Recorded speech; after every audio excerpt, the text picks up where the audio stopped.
Well, hello again, YouTube. It's Petey, and today I took the hotrail out of my Strat. In all fairness, when I purchased this hotrail, I don't know if you remember what I said. It was going to be a game of let's see how long before I pull this pickup out of this guitar. What had happened? I ordered a 6K, installed that, and felt I needed more oomph.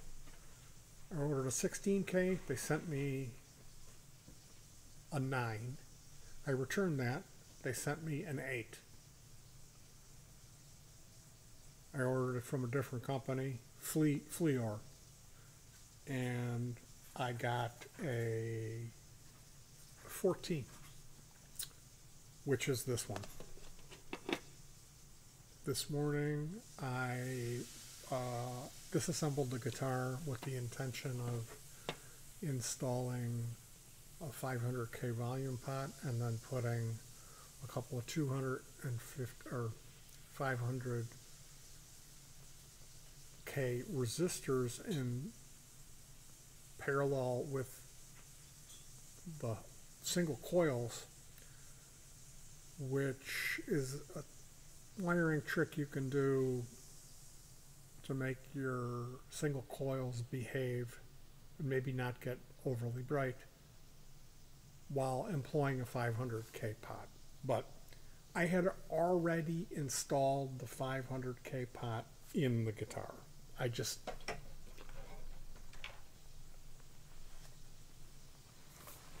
It didn't dawn on me.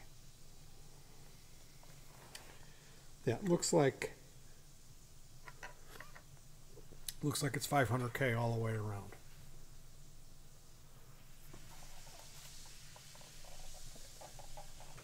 So where we're at this point, I hacked this. Didn't do too bad of a job. And last week, when I was looking on AliExpress, these Saphue, S-A-P-H-U-E, Saphue brand bass guitar pickups, soap bar style. They came up. They had a 4, 5, and 6 string version of this pickup, and they looked just like the pickups that were in the Asmu's bass, the blue headless bass that my wife's been playing, which I really like the sound of those. Now, what was in that bass, do you know where that pickup went? Oh, here it is. What was in that bass, the original pickups, it's a Japanese bass.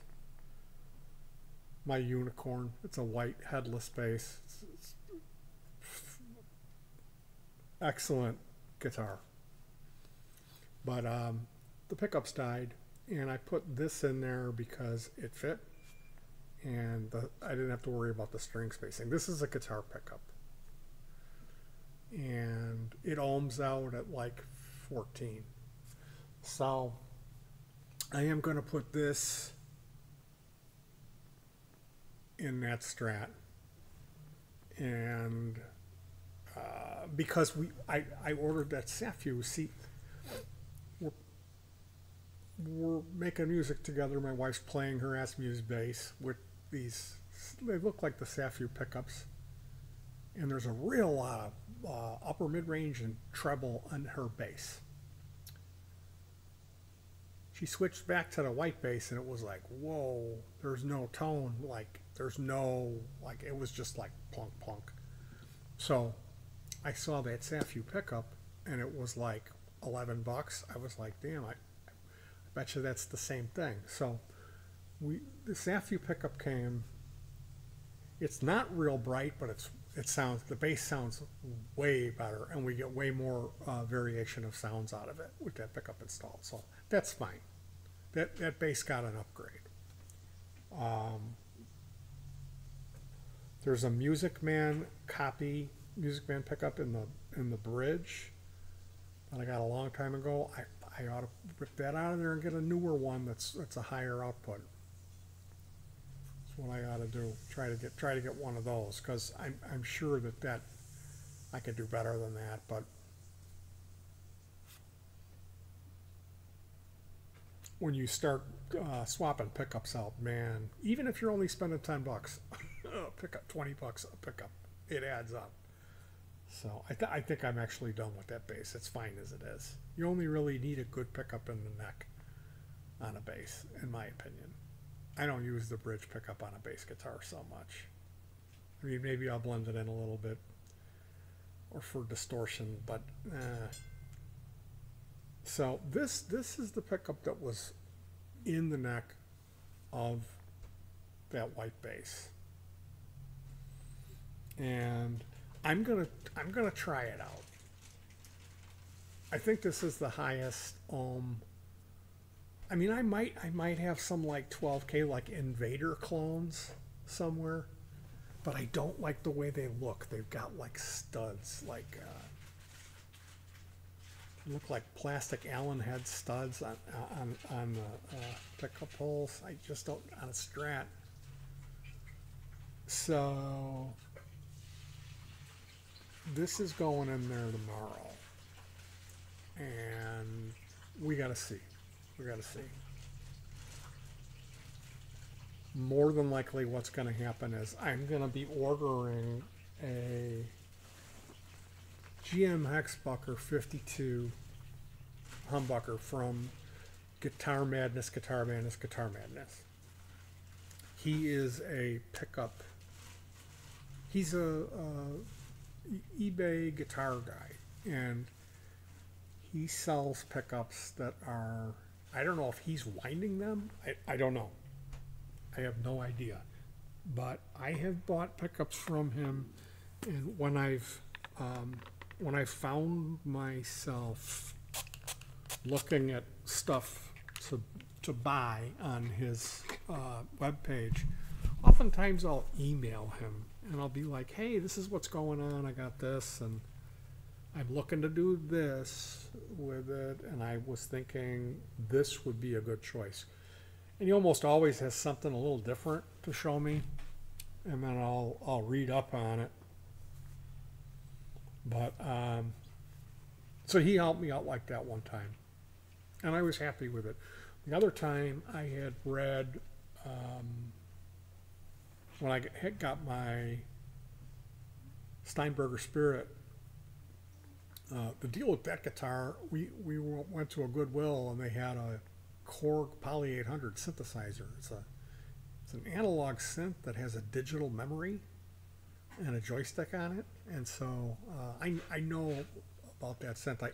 I purchased it. It was like $6.99 for this Korg synth, and it had a cassette. You used to put the cassette in and have a cable going from the cassette player into this synth, and that's how you uploaded the sounds, because it had a digital memory. You could program it. It was an analog synth, but it had a digital memory. It had a little LED readout, 99 patches, you know. So I cleaned that thing up, and I made the cable, plugged it into the computer, blasted the sounds over, filled it up with batteries, replaced the CMOS battery for the memory. That's what I did. It didn't. I don't think that Poly 800 took batteries. Maybe it did. I think it did. Anyway, I sold that synth for almost as much money as I bought, as I got that guitar. So that I told my wife, I said, we could keep this synth, or I could sell it and buy myself a headless guitar, because I had hurt my back. Anyway, I love that Steinberger Spirit. I absolutely love that guitar. I just don't use the middle pickup a lot. So I had it. I'm reading, and people are like, they really don't like the pickups in it, and I'm starting to notice. Um, I think I could do better. So I read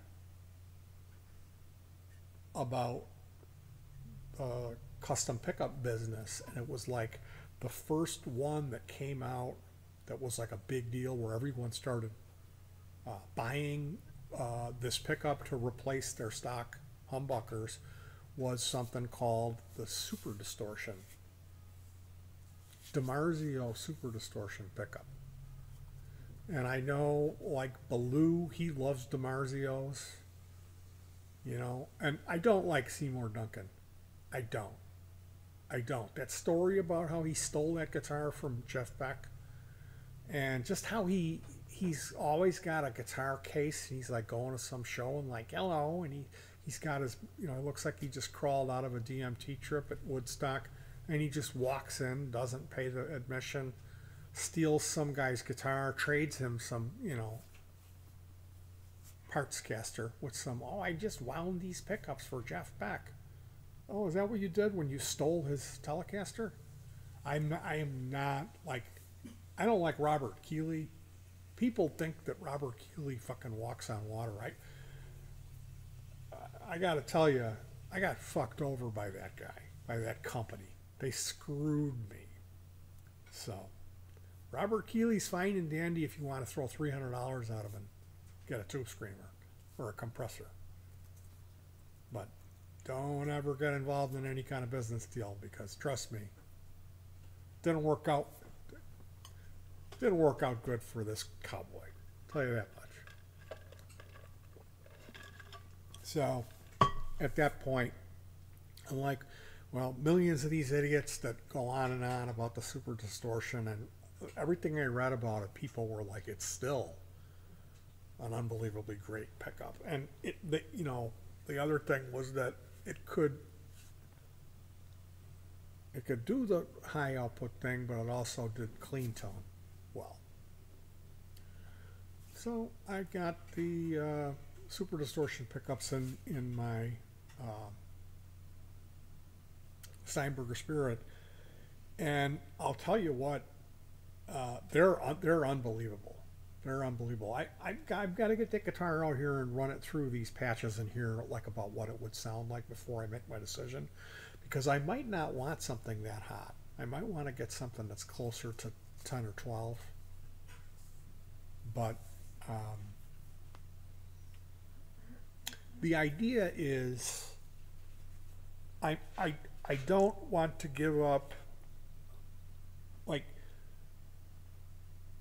I've seen professional musicians who went through the whole 60s and everything, and they'll say, like, you can't have one guitar to do everything. Other people will say the only guitar that can do everything is the 335, which is the hollow body with humbuckers.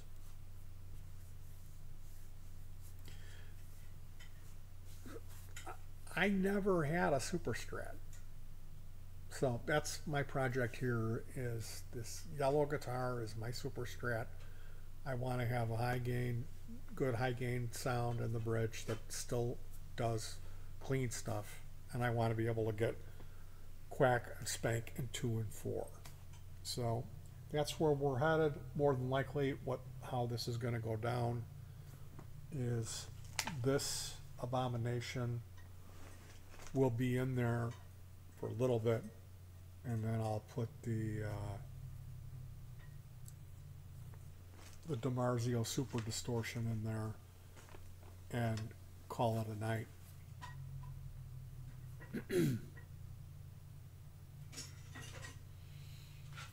If you guys know about the thing with the Stratocaster with the spring that you put in the tremolo cavity, those springs, Fender sells them a 12 pack for $10, but they say they're only for USA and maybe Mexican. They're not for the Squires, which the thickness is different. It's a different, you know, it's different. But I've got these aftermarket tremolo arms. I bought a brass block, and the amount of slop in my tremolo is just really. I got to find a spring to put in there. I want to come to some kind of compromise. So if anyone knows about Fender Squire tremolo cavity spring that holds it just keeps the tremolo arm from slopping around. I would love some information on that. Anyway, you guys, I hope you found this information helpful. I try to let you guys, keep you guys in the loop. Maybe this information could be helpful, maybe not. Either way, hug your pets. That's important, to be nice to the little animals. I got one right over here. He's probably going to have some of this steak with me. You gonna have some steak, Kita? It's pretty good of a steak. Maybe you should try some. Mama made it for us. All right, you guys. I'll talk to you later.